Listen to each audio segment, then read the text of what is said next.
സുധിക്ക് വേണ്ടിയിട്ട് അമ്പലത്തിൽ പോയി പ്രാർത്ഥിച്ചു വരികയാണ്. നമ്മളെ കൊണ്ട് കഴിയുന്നത് പ്രാർത്ഥനയാണെങ്കിൽ പ്രാർത്ഥിക്കുക എന്നുള്ളതാണ്. സമ്പത്ത് കഴിയുന്നവർക്ക് കൊടുക്കണമെങ്കിൽ കൊടുക്കുക. ഞാൻ കൂടുതലായിട്ടൊന്നും പറയുന്നില്ല, അത് നിങ്ങളുടെ താല്പര്യം എന്നുള്ളതാണ്. ഒരു ഐസിയിൽ സുഹൃത്തുക്കളെ,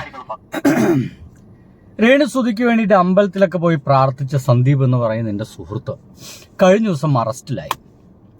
രേണു സുധി തന്നെ കൊടുത്ത കേസിൽ തന്നെയാണ് അറസ്റ്റിലായത് എന്നാണ് മനസ്സിലായത്. രേണു സുധി മാത്രമല്ല, 2 കേസുകളാണ് വന്നിട്ടുള്ളത്. ഒന്ന്, ഒരു ബിഷപ്പ്, ഒരു പള്ളിയിലച്ചൻ, ഒരു ബിഷപ്പ് എന്ന് പറയുന്ന ഒരു വ്യക്തി കൂടി ഒരു കേസ് നൽകിയിട്ടുണ്ട്. ബിഷപ്പിന്റെ കാര്യങ്ങളൊക്കെ ചുമ്മാ ഞാൻ പരിശോധിച്ച് നോക്കുമ്പോൾ ഇത് ബിഷപ്പിനെതിരെ അല്ലെങ്കിൽ രേണു സുധിക്കെതിരെയുള്ള കേസൊന്നുമല്ല. എന്താണ് ഇവിടെ സംഭവിക്കുന്നതെന്ന് വ്യക്തമായിട്ട് അറിയാൻ വേണ്ടിയിട്ടുള്ളൊരു സംഗതി മാത്രമാണ്. ഞാൻ ചുമ്മാ രേണു സുധിയുടെ അക്കൗണ്ട് വഴി നോക്കുന്ന സമയത്ത് ഒരു പോലീസ് ഓഫീസർ കൃത്യമായിട്ട് ചില കാര്യങ്ങളൊക്കെ പറയുന്നുണ്ട്. പ്രതിയെ സന്ദീപ് എടപ്പാൾ സ്വദേശിയാണ്. അയാളുടെ വീട്ടിൽ നിന്നാണ് പ്രതിയെ അറസ്റ്റ് ചെയ്തത്. ആ കേസിൽ ഉൾപ്പെട്ട 2 മൊബൈൽ ഫോണും ലാപ്ടോപ്പും സീസ് ചെയ്ത് കോടതിയിൽ കൊടുത്തിട്ടുള്ളതാണ്.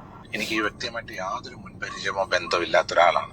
അവർക്ക് യൂട്യൂബിൽ നിന്ന് ലഭിക്കുന്ന നോക്കൂ, ഇതൊന്ന് പോലീസ് ഓഫീസർ പറയുന്നത് സന്ദീപിനെ വീട്ടിൽ നിന്ന് അറസ്റ്റ് ചെയ്തു. ശരിയാണ്, വീട്ടിൽ നിന്നാണ് അവനെ കൊണ്ടുപോയത്. അവൻ അങ്ങനെ അങ്ങോട്ട് തിരിച്ച് എന്താ പറയുക, പോലീസ് സ്റ്റേഷനിലേക്ക് പോകാൻ നിൽക്കുന്നതിന് മുമ്പ് തന്നെ അദ്ദേഹത്തെ കൊണ്ടുപോയെന്നാണ് ഇപ്പോൾ കിട്ടിയ വിവരം. എന്തായാലും അദ്ദേഹത്തെ അറസ്റ്റ് ചെയ്തു. പോലീസ് സ്റ്റേഷനിൽ പോയി സ്റ്റേഷൻ ജാമ്യത്തിൽ ഇപ്പോൾ പുറത്ത് തിരികെ വന്നിട്ടുണ്ട് എന്നാണ് നമുക്ക് മനസ്സിലായതല്ല, ഞാൻ അവിടെ പോയി എന്നുള്ളതാണ്. എൻ്റെ സുഹൃത്താണ്, എൻ്റെ നാട്ടുകാരനാണ്. അപ്പോൾ തീർച്ചയായിട്ടും എടാ നീ എവിടെയെന്ന് ചോദിച്ചു കഴിഞ്ഞാൽ വിളിപ്പുറത്തുള്ള ഒരുത്തനാണ്, നമ്മുടെ യൂട്യൂബിനൊക്കെ ഒരുപാട് സഹായമൊക്കെ ചെയ്യുന്ന ഒരുത്തവനാണ്. അപ്പോൾ എന്തായാലും എനിക്കറിയുന്ന ഒരു സന്ദീപ് എടപ്പാൾ എന്ന് പറയുന്നത് ന്യായത്തിനൊപ്പം മാത്രം നിൽക്കുന്നൊരു വ്യക്തിയാണ്. ചില കാര്യങ്ങളൊക്കെ അന്വേഷിച്ച് പിടിച്ച് അതിൽ ന്യായമുണ്ടെങ്കിൽ, ചില സത്യസന്ധമായ ചില കാര്യങ്ങളൊക്കെ കയ്യിൽ കിട്ടിയിട്ടുണ്ടെങ്കിൽ മാത്രമാണ് ചില കാര്യങ്ങൾക്ക് ഇറങ്ങിത്തിരിക്കുള്ളൂ. അല്ലാതെ എന്തെങ്കിലും ആരെങ്കിലും പറയുന്നത് കേട്ടിട്ട് ആർക്കെതിരെയും ഇറങ്ങിത്തിരിക്കുന്ന ഒരു വ്യക്തിയല്ലാന്ന് എനിക്ക് എൻ്റെ പേഴ്സണൽ അനുഭവം കൊണ്ട് എൻ്റെ സുഹൃത്ത് നിലയ്ക്ക് എനിക്ക് അവനെ നല്ലപോലെ അറിയാം. എന്തായാലും ഞാനിന്ന് അവിടെ പോയിരുന്നു. നമ്മുടെ നാട്ടിൽ മാത്രമല്ല, ഈ യൂട്യൂബ് എന്ന് പറയുന്ന ഈ ഒരു ഇൻസ്റ്റാഗ്രാം, അതുപോലെ യൂട്യൂബ് എന്ന് പറയുന്ന സോഷ്യൽ മീഡിയ മേഖല മുഴുവൻ ആളുകളൊക്കെ വിചാരിച്ചു വെച്ചിരിക്കുന്നത് സന്ദീപ് എടപ്പാൾ ജയിലിൻ്റെ ഉള്ളിലാണ്, ബിഷപ്പ് കൊടുത്ത കേസിൽ ജയിലിൻ്റെ ഉള്ളിലാണ്, ഇപ്പോഴവിടെ അഴി എണ്ണിക്കെടുക്കുകയാണ്, അവിടെ ഇപ്പോൾ എള്ളുണ്ട നിന്നുകൊണ്ടിരിക്കുകയാണ്, അല്ലെങ്കിൽ രേണു സുധി കൊടുത്ത കേസിൽ ഇപ്പോഴും ജയിലിനുള്ളിൽ നിന്ന് പുറത്തേക്ക് ഇറങ്ങിയിട്ടില്ല എന്നീ പറയുന്ന രീതിയിലൊക്കെ വാർത്തകളാണ് എനിക്ക് ചുറ്റും കിടക്കുന്നത്. ഞാൻ നോക്കുമ്പോൾ സന്ദീപ് എടപ്പാൾ ഏതൊരു രാജേഷോ ഏതൊരുത്തൻ അവനിട്ട വീഡിയോ എന്നൊക്കെ പറയുന്നത് നമുക്ക് അത്ഭുതം തോന്നിപ്പോവും.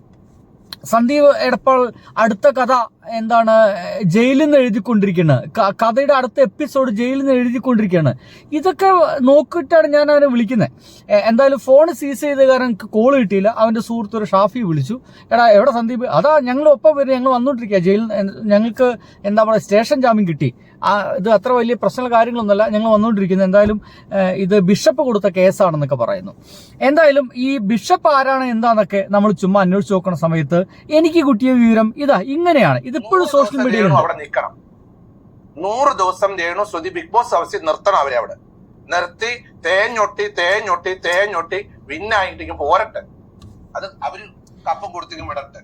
സത്യം പറഞ്ഞാൽ എനിക്ക് ഇദ്ദേഹത്തിന്റെ ബോഡി ലാംഗ്വേജ് അറിയില്ല. അദ്ദേഹത്തിന്റെ ബോഡി ലാംഗ്വേജ് അങ്ങനെ ആയിക്കോട്ടെ, നമ്മൾക്കൊന്നും കുറ്റം പറയാനൊന്നും കഴിയില്ല കേട്ടോ. ഒരു പള്ളിയിൽ അച്ഛന് ചേർന്ന അല്ലേ, ഇങ്ങനെയൊക്കെയുള്ള വർത്തമാനങ്ങളൊക്കെ ഞങ്ങളുടെ നാട്ടിലൊക്കെ വളരെ മോശമായിട്ടുള്ള വർത്തമാനങ്ങൾ എന്തെങ്കിലുമൊക്കെ ആവട്ടെ, അദ്ദേഹത്തിന് പാടായി. എന്തായാലും ഇങ്ങനെ സത്യം പറഞ്ഞ ഈ വീഡിയോയിൽ അദ്ദേഹം രേണു സുധിയെ എതിർക്കുന്ന ഒരു സംഗതി എനിക്ക് കാണാൻ കഴിഞ്ഞു. ഒരു വീഡിയോ കൂടി കണ്ടു. കൊല്ലം സുധിയുടെ മക്കൾക്ക് ഈ വസ്തു കൊടുത്തിരിക്കുന്ന അവരുടെ പേരിലുള്ള പൊസഷൻ സർട്ടിഫിക്കറ്റ്, കൈവശ സർട്ടിഫിക്കറ്റും അവരുടെ പേരിൽ വസ്തു കൊടുത്തതിന് ശേഷമുള്ള ആ പിള്ളേരുടെ പേരിൽ രാഹുൽദാസിന്റെ ഋതുൽദാസിന്റെ പേരിൽ കരമടച്ചിരിക്കുന്ന രസീതുമാണ് നിങ്ങൾ ഈ കാണുന്നത്. അപ്പോൾ ഒരു വസ്തു കൊടുത്ത എനിക്ക് ആ വസ്തുവിൽ കരമടച്ചിട്ടുണ്ടോ ഇല്ലയോ, അവരുടെ പേരിൽ കരമടച്ചിട്ടുണ്ടോ, അവർക്ക് കൈവശ സർട്ടിഫിക്കറ്റ് കരമടച്ച രസീത് കിട്ടി. അതിനുശേഷം അവർക്ക് എന്തായാലും ഇങ്ങനെ രേണു സുധിക്ക് വീട് കൊടുത്തതിന്റെ പറമ്പ്, ആ ഒരു സ്ഥലം കൊടുത്തതാണ് ഈ അച്ഛൻ. നല്ല കാര്യം, എത്ര നല്ല കാര്യം എന്ന് വെച്ച് കഴിഞ്ഞാൽ വളരെ നല്ല കാര്യം എന്നല്ല, അതിൻ്റെ അപ്പുറം എനിക്ക് വേറെ ഒന്നും പറയാനില്ല. പിന്നീട് രേണു സുധി പ്രസിദ്ധയാവുന്നു. അവര് അവരുടേതായിട്ടൊരു ജീവിത വഴി തിരഞ്ഞെടുക്കുന്നു. പല ആളുകൾക്കും ഒരു വിധവ എന്ന നിലയ്ക്ക് ഒരു കാരണവശാലും ഇങ്ങനെയൊന്നും നടക്കാൻ പാടില്ല എന്നുള്ള അഭിപ്രായമുള്ള ആളുകളൊക്കെ സമൂഹത്തിലുണ്ടാവുന്നു. അവരങ്ങനെ നടന്ന എന്താണ് പ്രശ്നം എന്ന് ചോദിക്കുന്ന ആളുകളൊക്കെ ഉണ്ടാവുന്നു. ഈ പള്ളിയിലച്ഛനെതിരെ സീക്രട്ട് ഏജന്റ് അടക്കമുള്ള ആളുകളൊക്കെ ചാട്ട കൊണ്ട് അടിക്കണം എന്നൊക്കെ പറയുന്നു. ഈ പള്ളിയച്ചൻ തന്നെ സീക്രട്ടറി ഏജന്റിനെതിരെ വർത്തമാനം പറഞ്ഞിട്ടുണ്ട്. പിന്നെ ഒരു ഷഫീന ബീവിയോ എന്ന് പറയുന്ന ഒരു സ്ത്രീയുണ്ട്. അവര് രേണുസുധിക്കൊക്കെ എതിരെയൊക്കെ നിരന്തരം വീഡിയോസിലും മറ്റൊക്കെ ഇടുന്ന ഒരാളാണ്. ഇങ്ങനെയായിട്ടും എന്തുകൊണ്ടാണ് സന്ദീപ് എടപ്പള്ള മാത്രം ഇങ്ങനെ ടാർഗറ്റ് ചെയ്ത് അറസ്റ്റിലായത് എന്നൊരു വലിയ കൺഫ്യൂഷൻ ഇപ്പോഴും നിലനിൽക്കുന്നുണ്ട്. എനിക്കത് ഒട്ടും മനസ്സിലാവുന്നില്ല, ദഹിക്കുന്നില്ല എന്നൊക്കെ പറയാം. കാരണം രേണുസുധിക്ക് വേണ്ടി പ്രാർത്ഥിക്കാനൊക്കെ ഇറങ്ങുന്ന ഒരു മനുഷ്യനെ രേണുസുധി തന്നെ കേസ് കൊടുത്തിട്ട് അറസ്റ്റിലാക്കുമോ എന്നുള്ളതാണ് എൻ്റെ ഒരു വലിയ കൺഫ്യൂഷൻ. എന്തൊക്കെയാലും ഇതിൻ്റെ സത്യാവസ്ഥകളൊക്കെ ഇനിയും വരേണ്ടിയിരിക്കുന്നു. ഞാനിന്ന് പോയിട്ട് സംസാരിച്ചിരുന്നു. പറഞ്ഞ കാര്യങ്ങളൊന്നും മുഴുവനായിട്ട് ഈ വീഡിയോ വഴി പറയാൻ കഴിയില്ല എന്നുള്ളതാണ്. കാരണം ഇത് കേസായി കിടക്കുന്ന സംഗതിയാണ്, കോടതിയിലിരിക്കുന്ന ഒരു സംഭവമാണ്. അതുകൊണ്ട് തന്നെ അദ്ദേഹം പറഞ്ഞ കാര്യങ്ങൾ, അദ്ദേഹത്തിൻ്റെ മുമ്പിലുള്ള ന്യായങ്ങളൊക്കെ അദ്ദേഹം തന്നെ പറയേണ്ടതാണ്. അതെന്തായാലും കേസൊക്കെ കഴിഞ്ഞതിന് ശേഷം മാത്രമേ ആ ഒരു വിഷയത്തെക്കുറിച്ചിട്ടൊക്കെ തീർച്ചയായിട്ടും സന്ദീപിന് പറയാൻ കഴിയുക. ഒരു സുഹൃത്ത് എന്ന നിലയ്ക്ക് പറഞ്ഞ കാര്യങ്ങളൊക്കെ എനിക്കും പറയാൻ കഴിയുക തന്നെയാണ്. എന്തായാലും സന്ദീപ് എടപ്പാളിന് ഒരു വലിയ സപ്പോർട്ട് നമ്മുടെ നാട്ടിലുണ്ട് എന്നാണ് ഇപ്പോൾ എനിക്ക് മനസ്സിലായത്. ഞാൻ കഴിഞ്ഞ ദിവസം ഒരു വീഡിയോ ഇട്ടിരുന്നു. അപാരമായ സപ്പോർട്ടാണ്. അല്ലെങ്കിൽ 2 ലക്ഷത്തിലധികം ഫോളോവേഴ്സ് സന്ദീപ് എടപ്പാൾ എന്ന് പറയുന്ന ആ മനുഷ്യനുണ്ട്. ഒപ്പം തന്നെ അതിഗംഭീരമായിട്ട് കാര്യങ്ങളൊക്കെ അവതരിപ്പിക്കുന്ന ഒരാളായതുകൊണ്ട് തന്നെ നല്ലൊരു ഫാൻ ബേസും സന്ദീപ് എടപ്പാൾ ഉണ്ട് എന്ന് എനിക്ക് ഇന്നലെ കൂടുതൽ ബോധ്യമായി. കാരണം ഞാൻ സന്ദീപ് എടപ്പാളിനെ പറ്റി എടുത്തപ്പോൾ സന്ദീപ് എടപ്പാളിനൊപ്പമാണ് ഞാൻ എന്ന് പറയേണ്ട ഒരുപാട് പേരുണ്ട് എൻ്റെ വീഡിയോയ്ക്ക് താഴെ കമൻറ്റുകളുമായിട്ടൊക്കെ വന്നിരിക്കുന്നത്. കണ്ടപ്പോൾ ഭയങ്കര സന്തോഷം തോന്നിപ്പോയി. കാരണം അത്രയ്ക്ക് ഗംഭീരമായിട്ട് ഒരു മനുഷ്യൻ ഉയർന്നു വരുന്നു.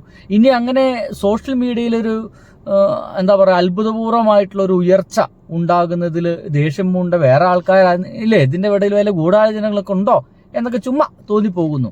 എന്തൊക്കെയായാലും കേസിൻ്റെ പുറത്താണ്, പോലീസ് സ്റ്റേഷനിൽ കിടന്ന കേസാണ്. സംഗതികളൊക്കെ ആരുടെ പക്ഷത്താണ് ന്യായമെങ്കിൽ ആ ന്യായമുള്ള ആളുകൾ എന്തായാലും വിജയിക്കട്ടെ എന്ന് മാത്രം പറഞ്ഞുകൊണ്ട് ഞാൻ നിർത്തുന്നു സുഹൃത്തുക്കളെ. ബൈ.